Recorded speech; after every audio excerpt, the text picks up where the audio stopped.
Okay, greetings from sunny Utah, and welcome to today's exciting Roots Magic webinar. My name is Michael Booth, and I'm Vice President of Roots Magic and one of its developers, and I'm writing solo today as Bruce is currently on the road on his way to several conferences. Today's topic is writing your personal history and living to tell about it. Many people have wanted to write a personal history but get overwhelmed with the size and complexity of the task. Where do I start? What do I write? How do I make it interesting for others to read? And we're going to look at methods to recall, organize, write, and publish personal histories about yourself and other individuals. We'll be using the Personal Historian software to illustrate these techniques, but this class is not intended to be a comprehensive demonstration of Personal Historian. So if you're looking for an in-depth demonstration, please view a previous webinar called Bringing Life to Your Life Stories with Personal Historian. Had a very good question starting out. Someone asked, do I need to have Personal Historian software for this webinar? The answer is no. All of the concepts and the techniques and methods that we'll be talking about in this webinar, you are perfectly capable of using them even without a computer, just paper and pencil on the table. Of course, I will be illustrating these tools using the Personal Historian software, but you do not necessarily have to have the software in order to use these. We're going to be talking about the importance of personal histories, the obstacles that we face in writing them, the million-dollar question, where do I start? We'll talk about writing the personal histories and tips to help you improve there. And finally, how to put it all together. Why do you want to write a personal history? Okay. Is it just a sense of vanity that you want to leave something permanent of you behind? Is it a question that you want your side of the story to be told? But often, when I talk to people, what they really want to do is they want to make some sort of connection with future generations. Okay? And so that takes us to the second question, who would you like to read it? Well, obviously you want people in the future to be reading your personal history. Okay? And often these people reading it, you would expect to be, if you have children, you'd expect them to be your children, grandchildren, and descendants to read from this history. And then you ask yourself, what would you like them to get out of it? I had the opportunity to speak with a man who he used to be the director of the Family History Center at the Utah State Penitentiary. Now, many people don't know that they have a Family History Center there at the prison, but they do. And this Family History Center actually has one of the higher rehabilitation rates out of any of the programs that they have at the prison in terms of parolees and former inmates having a successful transition to life outside of the prison. And they decided to follow up on this, and they asked several of these former inmates, what about working in the Family History Center helped them and helped in their rehabilitation? And the bottom line was that these people, they suddenly, by working in the Family History Center and researching their ancestors and learning about their history, that it gave them a sense of belonging. It gave them a sense of purpose, and they realized that they weren't just people who were just dropped into certain conditions, that they actually were part of a long line of people who had worked and sacrificed to get them to where they were at that point.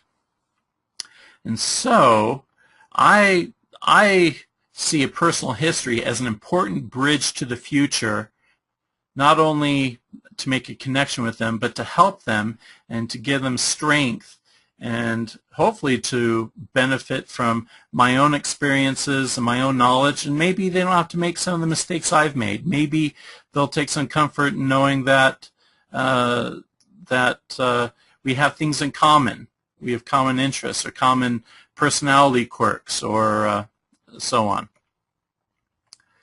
So that's very important that you you ask yourself these questions as you write a personal history, because they frame how you write the history in every story that you write. Okay? And really, when it comes down to it, I imagine that the target audience of a history that I write is not just future generations, but specifically adolescents. Okay, if I really want them to, if I want to make a connection, if I want them to benefit from my experience, then I want to hit them at an age that when they are old enough that they can read and understand what I'm trying to write, but they're still young enough that they don't already know everything or think they know everything. And they're still young enough that they haven't made those important and crucial decisions in their life. So I call it the golden age. I always like to aim for usually between about age 10 and 14 would be the target audience for my personal history. And with that in mind, it really shapes how I write my history, as we'll see later on. Okay, obstacles to writing a personal history. Okay, I've opened up a poll there, and we're asking, have you started writing a personal history? And go ahead and answer yes or no. So about dead even there. Okay, so out of you who have started writing a personal history, how many of you have finished writing your history, or at least caught up writing your history? And go ahead and click yes or no. Okay, so out of those who have started writing a personal history, it looks like only 7% of you have actually finished or caught up writing a personal history. And that's pretty usual in my experience talking with people, that many people have started writing a history, but very few have actually finished or caught up writing their history. So for the 93% of you who have not finished your history or caught up, what has prevented you from doing so?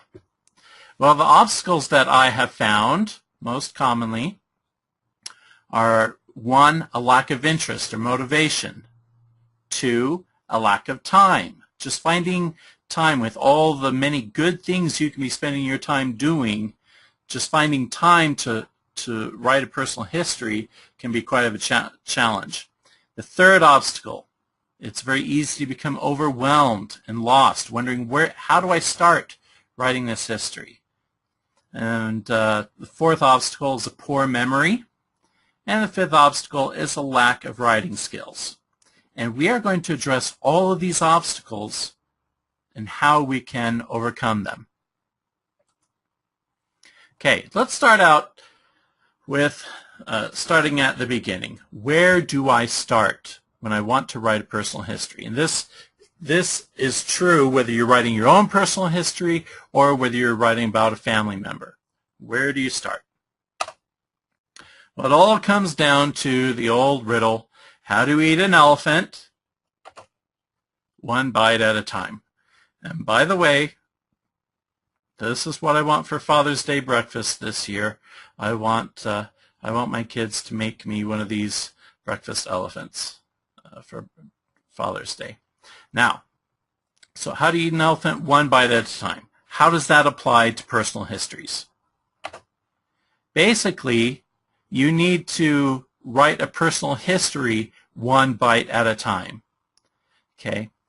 This is a very common problem that people have when they try to write a personal history. Most often they'll open up their word processor like Microsoft Word and they'll start typing, I was born on such and such day in this city, in this hospital, my parents were so-and-so and so-and-so, and you don't know where to go on from there. Okay?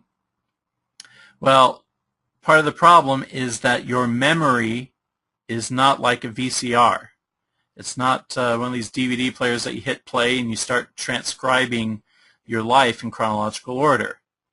Okay, so you need to break it down into small bite-sized pieces also so that you don't get overwhelmed thinking, oh goodness, I'm trying to write the story of my life. By breaking it down into small bite-sized pieces, instead of writing the story of your life, you concentrate on writing a story and just take it one story at a time. You want to break the life down into small bite-sized pieces. You can call them topics, stories, vignettes, etc. The advantages of doing this: you can work on history with just little blocks of time. If you just have 5 minutes a day, that's all you need to make serious progress on finishing your history. It helps you avoid being overwhelmed. It's flexible. Like I said, there's no need to start at birth and end at death. You can write the stories in whatever order you like. And then the best part is you feel satisfaction as each piece is completed. You don't have to wait until you've written the 300-page volume of your life story before you feel like you've done something. As soon as you've written a simple 2 or 3 paragraph story, bam, you feel like, hey, I've done something, I've completed something, and that makes you feel better, and it gives you motivation to continue writing more stories. So where do you start? Just like in genealogy or family history, you gather what you already have.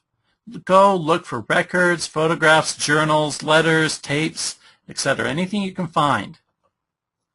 Then you want to make a list of important events and memories, both in the subject's life, your own life if you're writing about yourself, or the life of an ancestor, or in addition to that, you want to add important events from your family members' lives. Okay, so I'd put when I was born, I would add when I was married, I'd add when my children were born, when my grandparents died, when my siblings were married, things like that. So I'm incorporating important events from my own life as well as those of my immediate family members. You could do this by hand. If you had a big piece of butcher paper or poster board, you could do this on the wall. You could use a spreadsheet program to do this, or a personal historian will do this for you. Personal historian can import your genealogy and basically construct this timeline for you, incorporating events from your own life and those of your immediate family members, all from your genealogy file. And then, once you have your important events from your own family history, go ahead and add historical events and timelines and cultural information to this list. Okay, and you could do this by hand again, using your poster board or your spreadsheet, or Personal Historian does this for you. And let me just switch on over to Personal Historian so that we can see this. Okay, here is a history of a man named Ronald Stewart. And Personal Historian, when you create a file, it guides you step by step through doing this, through importing your genealogy and importing these timelines. And the result is what you see here. So here's this Ronald Stewart, and I can see events from his life. Here's some U.S. history, like Germany invaded the Soviet Union. Here are movies which came out at the time, music, and also family events. This event right here, where he lived on 149 Emerald Hills Drive, that came from his genealogy file, from his Roots Magic file. And it can also import genealogy from other programs as well. Okay, so I just have this timeline, and it's really a fun process setting up this timeline for yourself, because once you've done it, you just look at the list and instantly you'll see stories and events that will trigger memories and stories that you will want to write.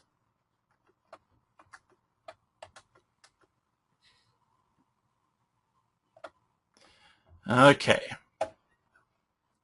So once you've made your timeline, you want to pick an item from your timeline that interests you and get to work. Start writing about it. Okay, writing about a topic.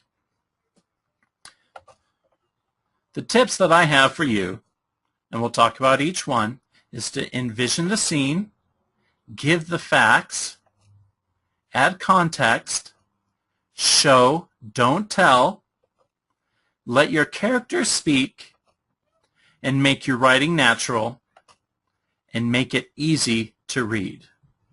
Okay, let's start with the first one, envision the scene.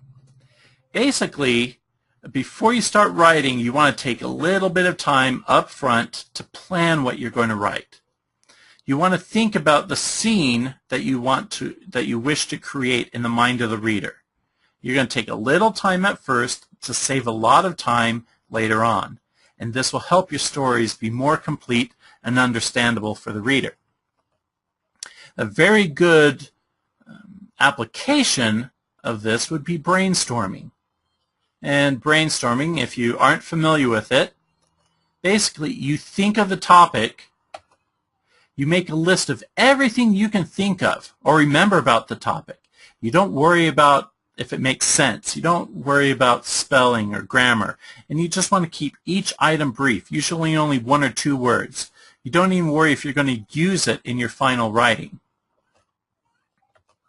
Then you move these items around into coherent groups in a logical order. You review the list and add any additional thoughts or memories which come to mind. And then you continue adding items, organizing them, and reviewing them until you can't think of anything else. Basically, when you're brainstorming, you're trying to get everything out of your head that you can think of regarding a topic or a story and get it down onto paper, or in this case, into the software. You could do this by hand. If you had Post-it notes or recipe cards, you can cut them in half, and you could do a brainstorming exercise just writing down on these little cards on your kitchen table. But you can also use Personal Historian software to do it. And let's look at an example of that. Okay, I'm going to click Add Topic. So I want to add a new story to Personal Historian. In this case, let's do My First Date. Okay, I'll type in the title, My First Date.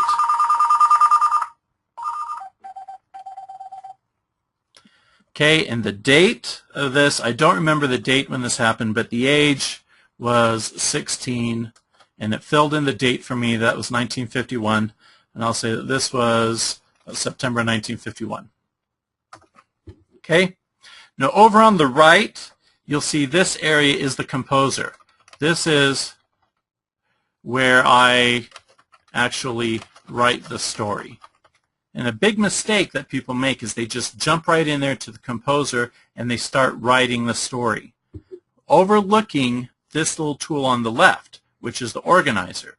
Now when I click the organizer, I just click on this little blue square with the plus button, plus sign on it, and down in this box I see this little blue square with a box and a blinking cursor, and I can type something, and I can type something else, and I just hit enter. Every time I hit enter, I get a new little box. Now I could use the organizer tool on the left to keep notes if I'm researching, just jot down notes about the story, but I can also use it as a brainstorming tool. I'm going to just delete these. Now, what I'm going to do is think about my first date. Let's see. It was back in 1951, so about 60 years ago. What am I going to write? Let's see. My first date. Well, who was it with? Okay, let's see. Her name was Jenny Jones. She is in my high school math class, and I sat behind her. Oh yeah, and I remember she had red hair that smelled like strawberries, Okay, notice I spelled strawberries wrong. I'm not going to stop to correct it, okay, because this is just trying to get out of my head and into the software or down onto paper. Okay, I obviously know what I intended. So, and I'm not writing complete sentences. I'm just writing down little tidbits, little facts that come to mind. Let's see, smelled like strawberries. Let's see, how'd I ask her? I was really nervous, and I called her on the phone, and I remember I stammered, and I could hear her friend in background giggling. Ugh. Okay, so let's see. I don't have anything more to say about that. Oh yeah, what do we do on the date itself? Let's see, we went to a movie. I don't remember what movie it was. It wasn't that memorable, and I was too nervous thinking of other things. Let's see, I picked her up. Her dad and brother scared me, and her mom just smiled at me, and that made me more nervous than anything. Okay, so I can just go through this process, just typing down whatever I can remember about this date. Let's see, oh, how do we get there? Yeah, let's see, the car, I borrowed Dad's car, and it was a 1947 Chevy, and I can just start thinking of more little details and facts that I can add here. When I've tapped out everything I can think of, I can't remember any more details, then I just go back to the top of the list, and I can rearrange these items using my mouse or the keyboard. So I can take Jenny Jones, if I want to move it down here, just let go and it moves it around. I can shuffle these items around, move them around however I want. I can also take Jenny Jones and drag that on top of Who, and watch what happens now. Suddenly Who changes from this square to a triangle, and Jenny Jones is indented underneath Who. And I can click on this and open and close Who. Well, I can take Jenny Jones and let's see, I want to put the high school math class, sat behind her, let's see, and red hair, smelled like strawberries.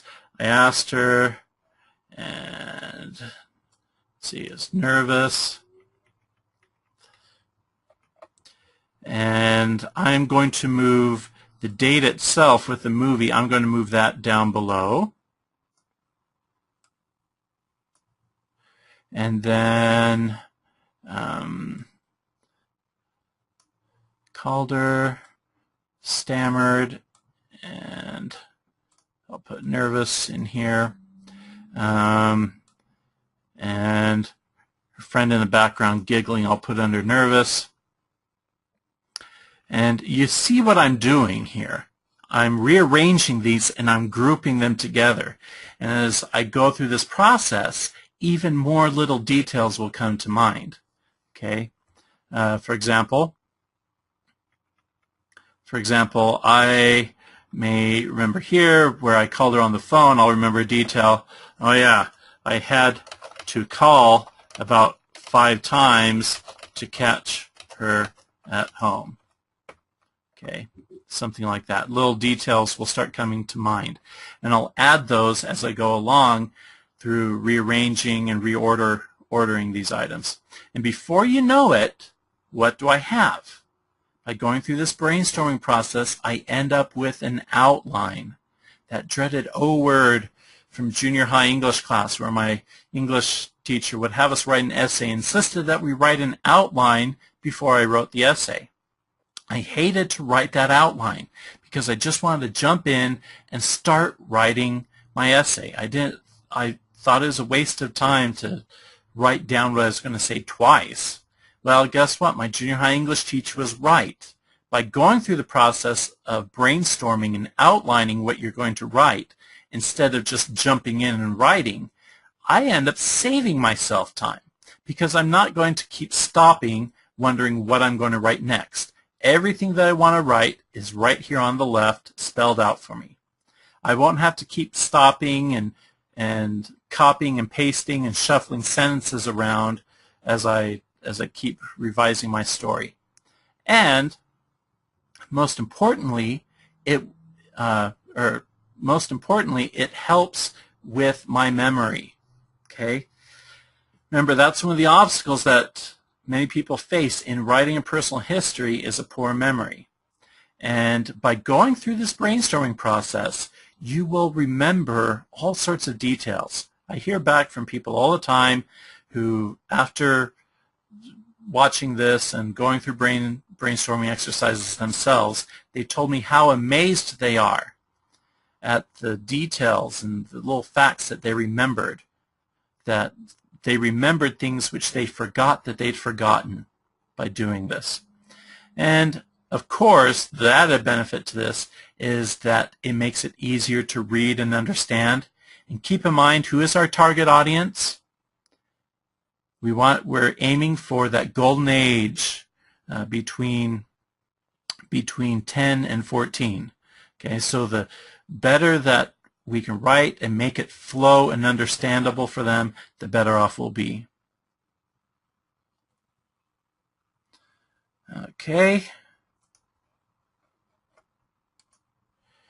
Okay, next tip is to give the facts.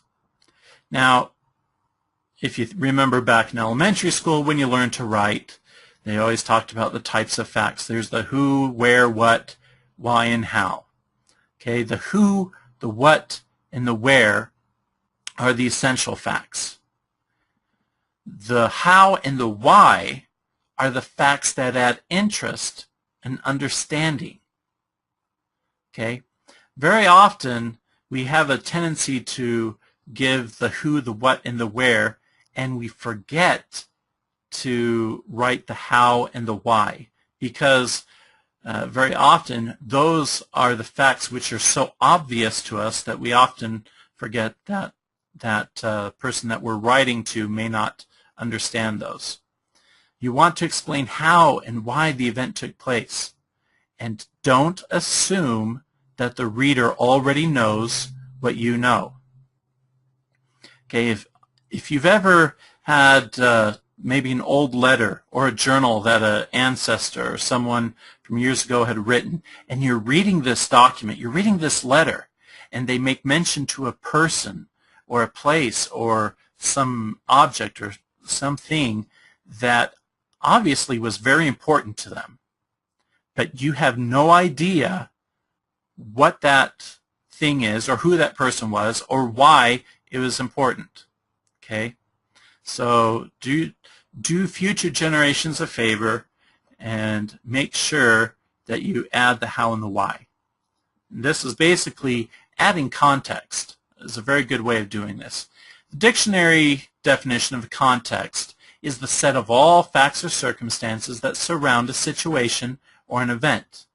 Context is all the information we can get about our topic, and context will help us to interpret our topic and to write more interesting stories. You want to include information about the world, the location, and attitudes of the time, and don't take details for granted. What may be obvious to you about the setting may not be clear to future readers. Let me give you an example.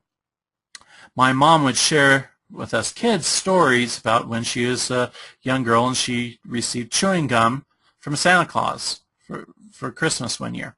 Well, from our perspective, that sure seemed like a pretty uninteresting and unexciting gift to get from Santa, and it just makes Mom look crazy for getting that worked up or that excited about this chewing gum.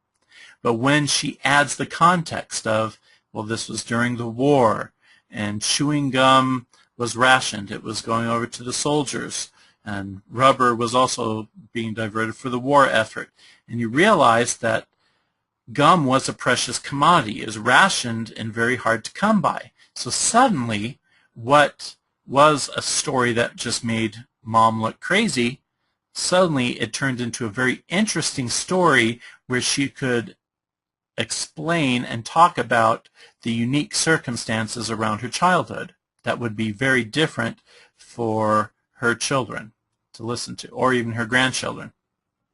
Let me share an experience from my own life.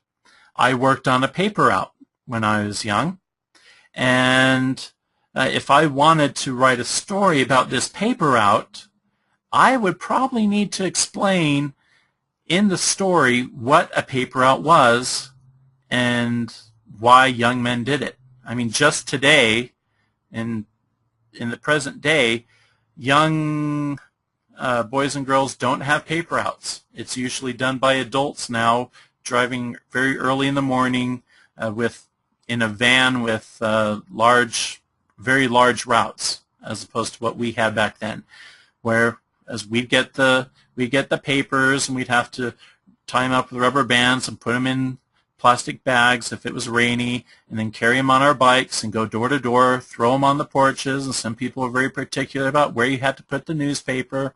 And I need to explain all of this because any young person today will not understand what a paper route was.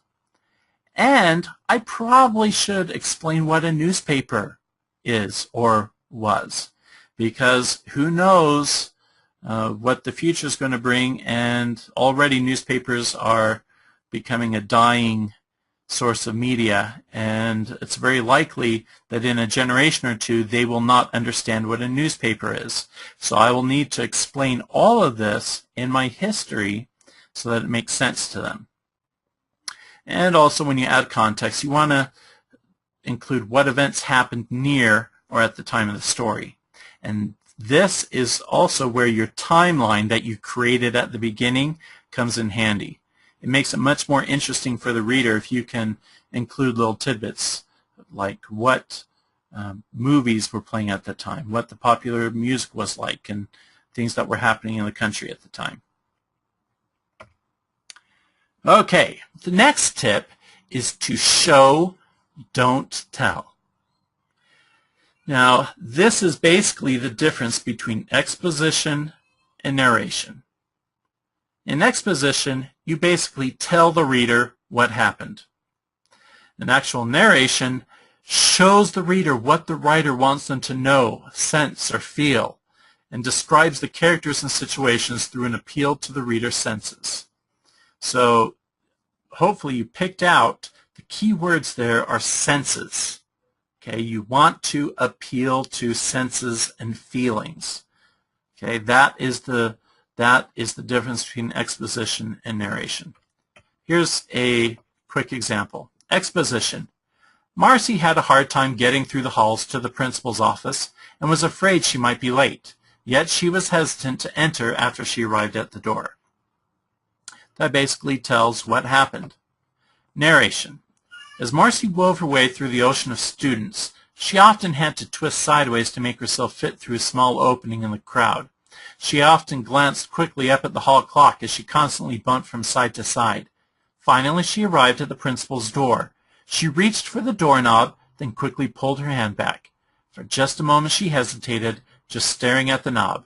She took a loud, deep breath, then suddenly she grabbed the knob, turned it, and walked through the door. Okay. Instead of just telling what happened, we included senses of what was happening, how she had to move, how she hesitated, and felt, how things looked and sounded. The next tip is to let your characters speak. In other words, use dialogue. And by dialogue, I mean the difference between my mom asked me to go to the store and buy some bread, and, quote, would you go to the store and buy some bread, unquote, asked my mom. Okay. Can you imagine reading an entire story, a fiction or a novel, that had no dialogue in it? Okay. It would be very boring. It would be very lifeless. And yet I have seen many, many personal histories where the people have not included any dialogue. Okay? And keep in mind, who is our target audience? Adolescents between 10 and 14. You need to have dialogue if you want it to be interesting, if you want them to read it and enjoy it. Okay. And then this next tip can be a little controversial, but I'll explain what I mean by it. Don't be afraid to paraphrase or create a conversation that you didn't actually witness. Okay. Now, remember, a reader reading a story, if you do not include the dialogue as the reader is reading and the movie that they're creating in their mind of the story, they're having all the actors and they're acting this out in their mind, they are creating the dialogue for you. They're filling in the blanks. And who has a better idea of how my father or my grandfather spoke? Me or my grandchildren? Obviously it's me. I, who know or knew them personally, have a much better ability to create their dialogue than my grandchildren will. Okay, so don't be afraid to paraphrase or create a conversation that you didn't actually witness. Now, it's okay to put in disclaimers, maybe a phrase that says, and the conversation probably went something like this, and then you can include the dialogue. But by you doing so, you can fill in the gaps that future generations will be very unable to do. Okay. Now you want to make your writing natural.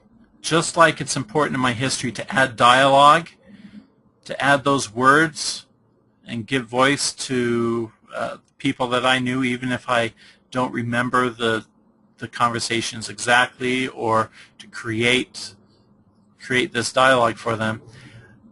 One of the most important benefits of a personal history is the ability for me to have my voice and personality come through to touch future generations.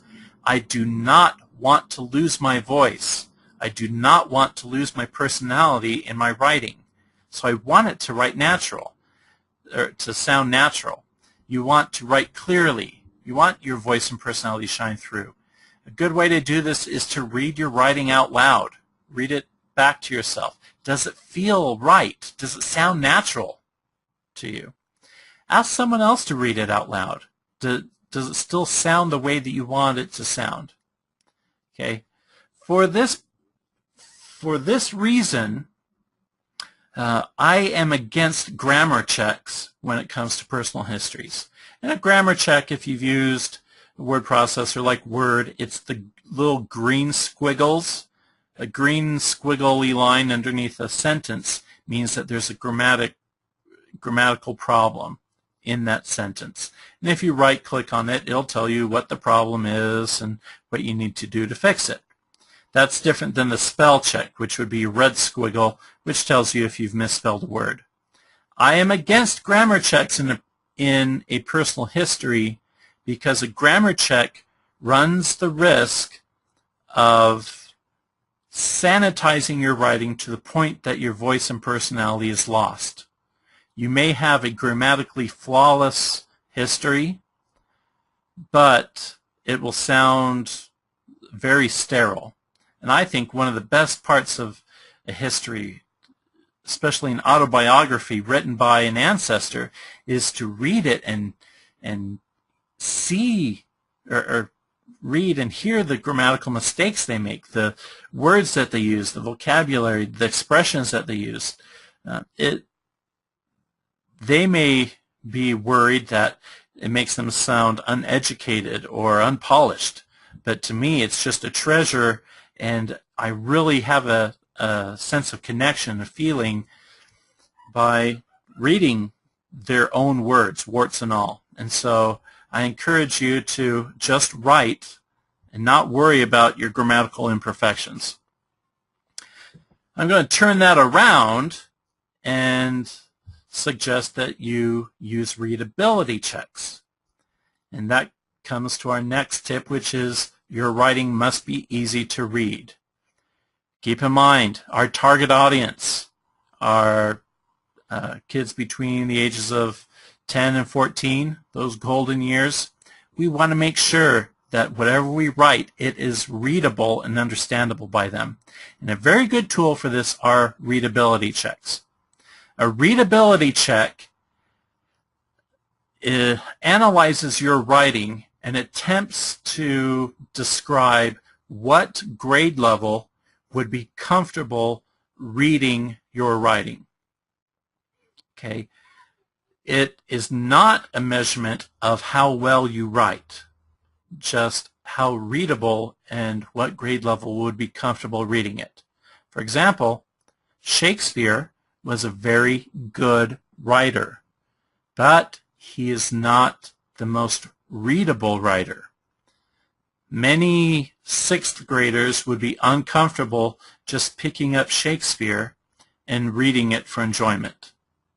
Okay, they could do it. They could probably read it and get through it, but it would be very uncomfortable for them to do so. Okay, and we want to make it as easy for them as possible. So let's look at a readability check. Now, you can do this in Microsoft Word or WordPerfect. These are found under Word Counts and Personal Historian. I'm just going to filter this down so I can see some stories that we've already written. Personal Historian has the readability check built in.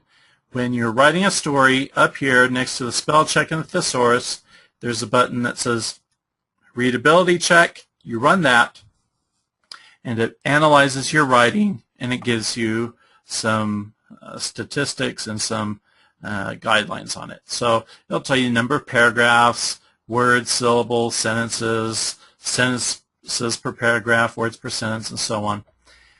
And what you want is right here where it says readability. There are two different measurements. There's Fogg index and the Flesch-Kincaid index. This used to say up here grade level. Okay, and we actually had to remove that because we had several users who got very upset thinking that that was making some sort of statement about their education. It is not. It is just attempting to describe what grade level would be comfortable reading your writing. So in this case, the Fogg index says that it's 7.8, so between the 7th and 8th grade level, and Flesch-Kincaid says that it's a 4.8, so about a 5th grade level. The truth is probably somewhere in between, because they both look at slightly different aspects of your writing to determine how readable it would be. So, looking at this, we are pretty much on target. I always try to aim between 6th grade and 8th grade level, okay, because that's who my target audience is. Okay, so I try to keep that between 6th and 8th grade. If it's too high, which I often have a tendency to do, it usually means that my sentences per paragraph is very low and my words per sentence is very high, or I'm using a lot of big words, and it'll describe all that here for me. Okay, so I'm going to click OK. And let me show you just one fun thing you can do with the readability check. I have right here 2 news stories from today, from 2 different sources, from USA Today and also the Wall Street Journal. These are 2 stories which are describing the exact same information. Okay, basically this James Murdoch was given a promotion at News Corp. Here's the story in USA Today, and here's the same story in the Wall Street Journal. I have gone ahead and I've copied and pasted those into Personal Historian already. Here's the USA Today story. Okay, I copied and pasted it into Personal Historian, and now I will run the readability check. And it says that the readability is somewhere between, here it got a 6 and here it got a 7.6. So about a 6th, 7th grade level. And that is very indicative of USA Today. And that's nothing against USA Today or nothing wrong with them. That is actually by design. They have writing guidelines for their reporters that they need to write to this certain readability standard, the certain grade level, so that it's accessible to their audience. And that's exactly what they are trained to do. We can take the exact same story, but it was reported by the Wall Street Journal, run it through a readability check, and bam, you'll see it's between 10 and 15. So it's much different than USA Today. Same story, same reporting, same facts, just presented differently. And that's because the Wall Street Journal, they are writing to their clientele, their customers and their audience. One's not necessarily better than the other. It's just they know their audience, and they want to make their writing readable and comfortable for their audience. Okay. So you should aim for a fog index somewhere less than 10, a Flesch Kincaid less than 7.5. You want your sentence length to be between 12 and 20 words, and I struggle right here coming from a technical background. Like I said, I always have run-on sentences, and so I run the readability check, and it just reminds me to go in and without removing my voice, without changing the personality in my writing, I just go in and add a few periods here and there, break up my sentences so it's still me there in the writing, but it's just easier to read, easier for the adolescents to read.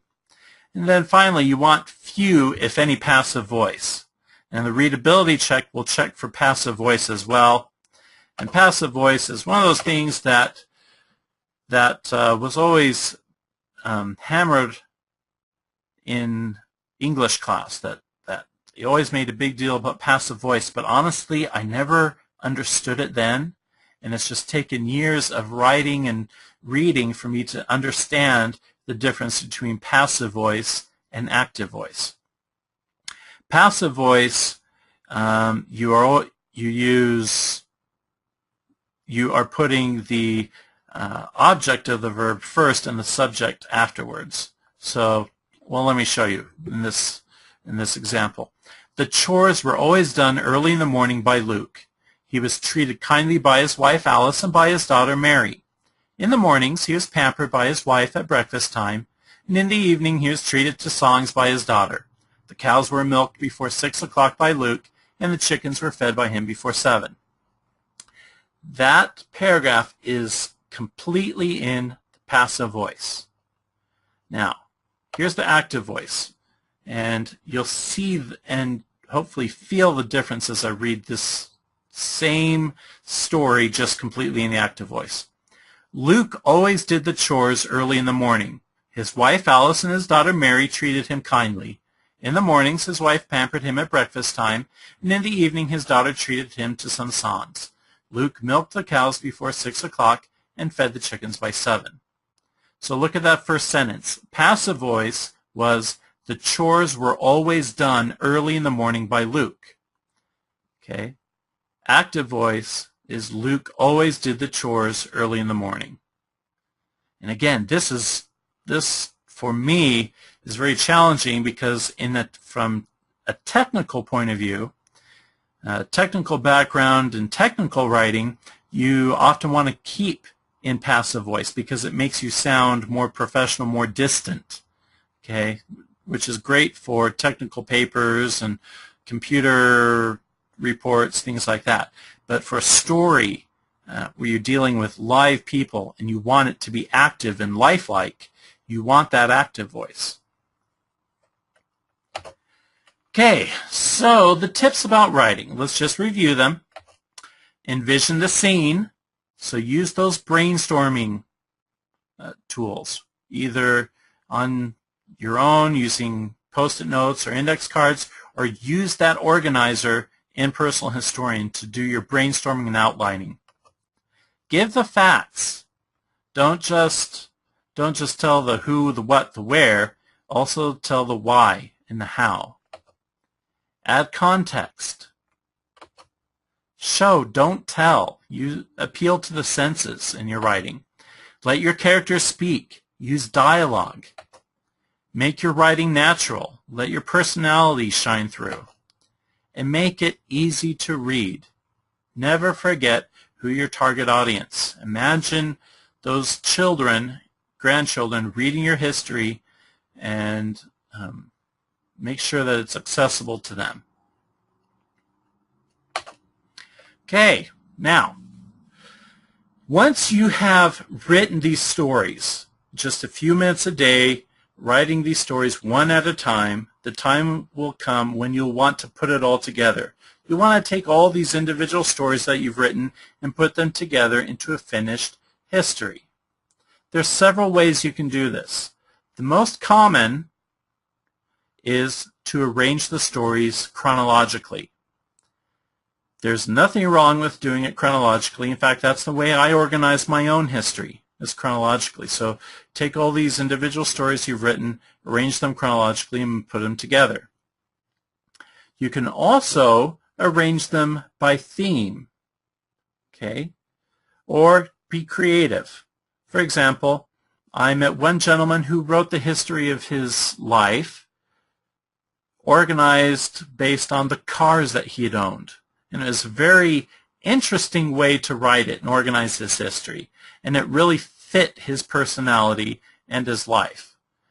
Now, not everyone will want to do that or be able to do that, and that's perfectly fine. It always works to write a chronological history, but don't feel like that's the only way to write it and organize it. And then you want to, once you put it all together, you can print it at home, or you can make a PDF file. A PDF file stands for Portable Document File, and it's very easy to share. It's perfect for emailing to someone and having it look on their computer exactly the same as it looked on your own computer. And in fact, this is the preferred format at print and copy shops. They love it when you give them a PDF file because they know that, for the most part, how they print it on their press, on their machines, it will look exactly the same as it looked on your own computer, and you won't be complaining, hey, you know, I had this picture here and this spot, and I was using this font and this, you know, now it looks all different when you printed 500 copies of the book. And they don't have to deal with complaints like that if you give them a PDF file. Now, in Personal Historian, once I have, in this case, I've got all these stories written, I can go then to File, Publish History, and I just go through step by step, and it pulls the history together, and I've got some little one-sentence stories which are written, but it basically pulls these stories together, arranges them by chapter, includes the pictures, and I can either print this, or I can save it to a rich text file to open it up in my word processor, or right here, save as PDF. This is the magic PDF file, so if I want to take this history that I've written and take it to a print shop, I just click Save as PDF, give it the file name, and then it's done. I just take that file to the print shop.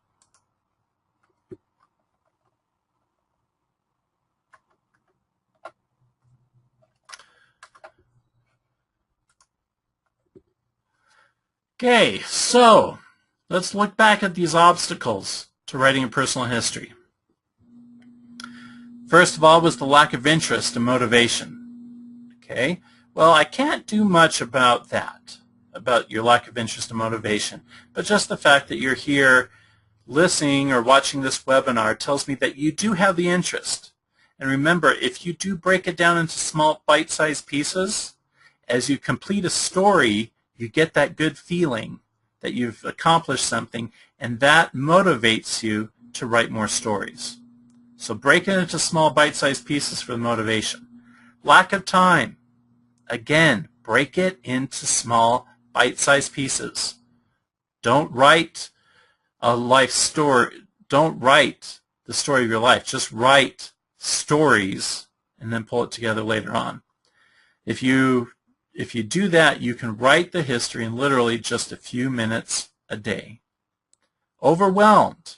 Again, breaking it down into small bite-sized pieces prevents you from being overwhelmed. Also, creating that timeline or using the timeline personal historian helps you know what to write and gives you ideas and things that you want to write about, which helps you with the next obstacle, poor memory. And don't forget the brainstorming tools to help with the poor memory. If you brainstorm and outline your stories before you write them, that goes a long, long way towards overcoming the memory problem. And then a lack of writing skills. Just those tips that we gave you today, using dialogue, using the readability checks, using appealing to the senses, and show, don't tell. Those will help you be a better writer. But most importantly, if you keep in mind that you want your voice and personality to shine through in your personal history, okay, that ultimately writing skills and your grammatical perfection are not as critical as having your own personality in the writing. You can feel confident in writing despite the lack of writing skills. Okay, so in this past hour or so, we've talked about the importance of writing history, the obstacles and how we overcome them, where do I start, the writing tips, and putting it all together. And just a reminder, we do have the Personal Historian software. If you do not have it, you can download a free trial at www.personalhistorian.com, and it's also available on our website for just $29.95 at personalhistorian.com. And thank you for joining me for this webinar, and good luck writing your histories.